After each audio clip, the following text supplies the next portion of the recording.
Hello, my name is Josa Hanzlik, and I'm from Drexel University, and currently I am studying biomedical engineering, and I'm in my third year of my doctoral program. I'd first like to thank AAU of New York for supporting me for coming to this conference. I would have not been able to attend if they did not pay for it, so thank you so much. The conference was amazing. Every speaker had a different story and a different lesson, and I can't believe how many wonderful women are here, and just really some of the women that showed how they work so hard to be here. That there was the one woman who has 5 children, and her husband told her, I don't want you going to college. And now that she isn't doing well, he's now very proud to show her off. And it's just amazing to see where everyone's come from. And, it really made me evaluate how lucky I've been and how much I want to give back to younger women. And so it's just been an amazing experience to see so many powerful, wonderful women. I was raised to believe I can. I had a hammer or screwdriver in my hand by 5. My dad's a mechanical engineer, and he's very much into women can do anything men can. And then I had my mom who was, finishing her PhD while, I was born. And it's amazing to have someone out there that, this is my mom, but she's also my mentor, and she's been my mentor. And I've been so fortunate to have everyone just always saying, yeah, you can do that. And so for me, it was frustrating to hear for these poor women being told they can't. And it really makes me recognize that I really need to get out there and mentor younger women who don't have a role model. And so I think that's the biggest thing I took away from this conference.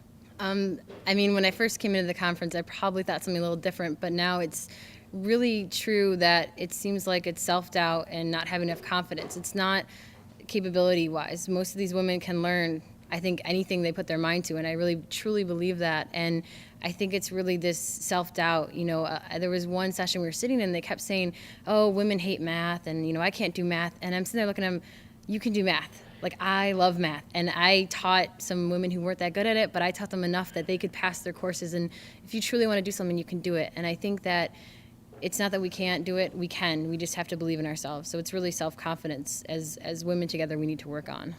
So actually in undergrad, I actually was on the varsity softball team, and I was in a sorority. And I actually for a while was part of the American Society for Mechanical Engineers for the chapter at my school.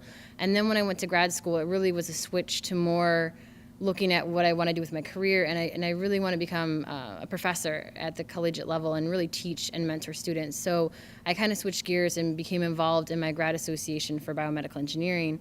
And then this past year I became the president, and then I decided that I wanted to help really women who, we have different issues, honestly. It's not that we're not smart enough, it's just we face different issues sometimes than males do. So I started a women's group, Drexel Graduate Women in Science and Engineering, and really focusing on coming together for solutions, not complaining, but just, talking about it. And, the nice thing is we even have male supporters that come by and they want to support, and it's amazing. And it's really just also trying to reach back to the younger generation. So this fall we're going to have our 3rd annual reach out to Girl Scouts, teaching them about science and engineering, and really trying to not teach them so much about science and engineering, but really that you can do whatever you want. You can do it. And my favorite has been one girl who the first day she would not even talk. And after 2 years now, she will talk, and she loves to talk. And one day she was dancing up on a stage, and it was amazing to see this change. So I think for me, I joined really just to help other people, and it's really helped me more. It's made me feel good about myself. Our dedication, patience, not everyone's the same. And even being able to say, I don't know, or I can't do this, because as a leader, you have to know when you can't. Like if you can't take a position, maybe you're too busy, you have to let other people know. And it's really understanding your role. And so there's so many things, and really it's just staying tough. And I think that's a big part of it, is just staying in there, because there's always more to learn.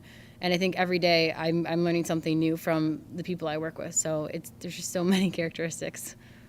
Mostly through my groups, but I also think a lot of it is how you carry yourself. So it's not just in your groups, but also when you think about it, you're representing your university or your college, but you're also representing students in general, and really just being a leader in society. And it's simple things that people forget about, but if there's trash on the floor, you should pick it up because you're a good person and not because you're too above that. And I think a lot of it has to do with what type of person you are. And really, I think one of the best things that were talked about this conference is really knowing and talking to everyone. And so I talk to the janitors in my building. I talk to anyone and everyone in my building, because it's true. Without them, we wouldn't be able to do what we do. So I think you don't have to join groups to be a leader. You just have to be doing the right thing, and people notice it and they see it.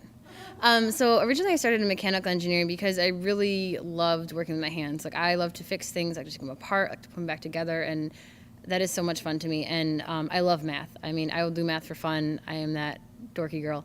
But what happened is there was this transition where my master's advisor, she had went to the school I go to for biomedical engineering, and she said, I really think that you'd be good in biomed. And I think women are drawn to biology because there's this human factor, and I think women have this unique sense to solve problems in a different way and see this other picture. And it's something that I just really wanted to do. I really wanted to apply the engineering I had learned to the body and, just helping people. Yes. I'd very much like to thank AAU of New York for supporting me to come here today. It has been such an amazing opportunity for me and really helped me understand what my passion is. And my passion is really to help women, and they really made me realize that, I can do my career goals as well as really do my outreach programs all together. And I'd really love to get involved with AAUW, and really their great support of women is amazing to see.